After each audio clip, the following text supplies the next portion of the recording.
Good day to you and welcome back. Well, you know, we've covered thermal typewriters on this channel in the past. In fact, there's a whole playlist listed down below of thermal typewriter videos. This is the Canon TypeStar 220. This is probably the latest acquisition in my thermal typewriter collection, and I think it's one of the best thermal typewriters, mainly because it prints so darkly.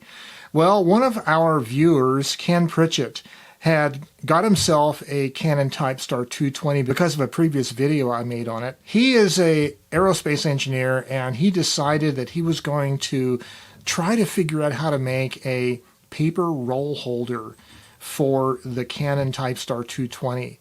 And he sent me his prototype. He 3D printed it, and I thought it would be fun to look at it. So stay tuned. So this was the roll holder, one of them that I had built. So it's just cobbled together from scraps of wood and some angle brackets, and then what holds the roll is these two nesting tubes of brass that just one fits inside the other. And I also included a tear strip from a box of aluminum foil so you could tear off the paper, and it uses the standard size fax paper rolls like that. Okay, there's some parts here and a part here. So he has these two brackets. So there's a left hand and a right hand set, and they have these 2 feet that go underneath the back of the typewriter. Now, he designed this really for the Canon TypeStar, but we're going to try it out on a number of different thermal typewriters. Then you have this protrusion. The round protrusion there fits into the core of paper like that and holds the paper in place, enables you to dispense it. And then there was one other little part that he included, and he did this mainly for the TypeStar, and we'll look at it in a minute, but this is designed to keep the paper, as it comes out of the machine, to keep it from flopping over and interfering with your view of the paper. And we'll look at that in a second. The way this works is, this is the right-hand bracket, this is the left-hand bracket. The little protrusion just goes in the core of the roll of paper on both sides. And yes, I'm using a wrinkled old used roll of paper. Okay, like that. So now there's a feature that Kenneth provided specifically for the TypeStar 220, which is the back of the TypeStar has this slot here. And he designed these brackets with these little protrusions. And so you can put the TypeStar down on the feet like that if you like a normal typing position, but he designed it so that you could fit the brackets into those slots, and now it elevates the TypeStar a little bit higher up at an angle compared to the normal position, and I think it actually improves the visibility of the liquid crystal display screen. Now, let's get to this little bracket here. So this is designed for the TypeStar 220 to clip right here, and this little curved part, this little arm right here, is designed to keep the paper from flopping too far forward and interfering with your view of the paper. So it's a really good idea, and it removes really easily. It's spring-loaded the way it's built there. Very cool idea, so let's give this a try.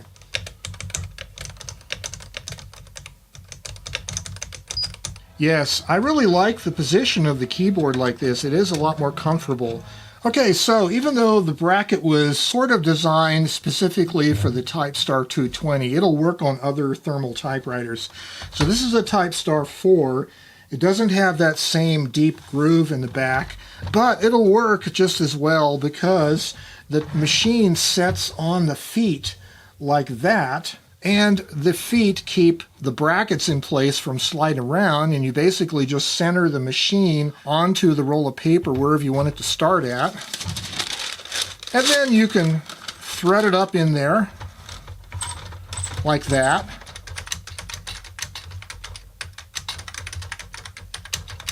Okay, so this is a Brother EP43. I actually have several of these. They use all the same power connector, 6 volts.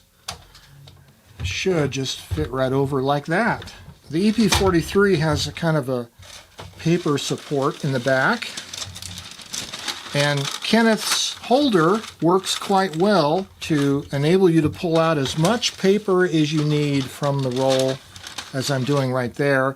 And the nice part about the design is the weight of your typewriter holds the feet of the holder in place, which makes it really handy for keeping it still, keeping it in one place. Okay, there we go. Well, okay, that's working pretty good. And we have the venerable old Brother EP20, the granddaddy of the thermal typewriters. Sits right on the brackets just as good as the other ones.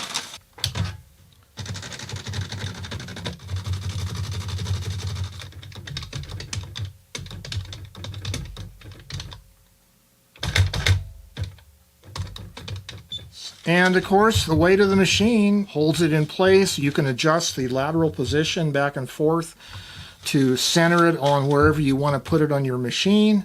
But the paper roll bracket works fine with any thermal typewriter, and also it might work with a manual typewriter. Let's try it out. Well, okay, so I have a crazy idea now, because I'm the master of crazy ideas. I'm going to take this roll of thermal paper, and I'm going to flip it around the other direction so that the non-thermal side of the paper is now facing the way that it would be used on a typewriter, and I'm going to try this with a manual typewriter, a non-thermal typewriter, and I'm just going to set this as a Olympia Splendid 33 like that. So I'm going to be typing on the non-thermal side, and this way the typing will never fade.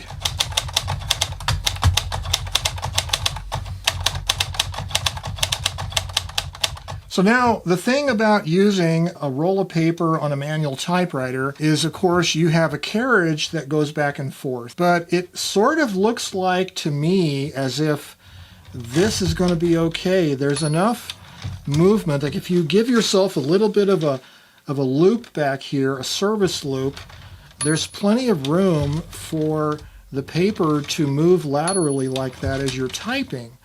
So it looks like we should be able to use this cheap fax paper, or the backside of it, on a normal typewriter. And I actually like the way it prints rather dark on this thermal paper, the backside of the thermal paper. It looks quite nice and dark. It's thin paper, but it looks like it works fine. These two little brackets don't take up any room at all, hardly. They're very small, and they store away quite nicely in your writing bag, which is a lot better than this big contraption that I had built that really there's no way to make this very much smaller, so this was always a real problem to put into my writing bag, my travel bag for my thermal typewriters. It was just too bulky. These little parts right here just make it so much easier to travel with a roll of paper and a thermal typewriter. Well done, Kenneth. Well, I want to thank Kenneth Pritchett for sending me these brackets, and it's a great idea. It works really well. So I don't know yet if Ken's going to share the files publicly or what his plans are, but if I do hear from him, if he has further ideas about that, I'll let you know.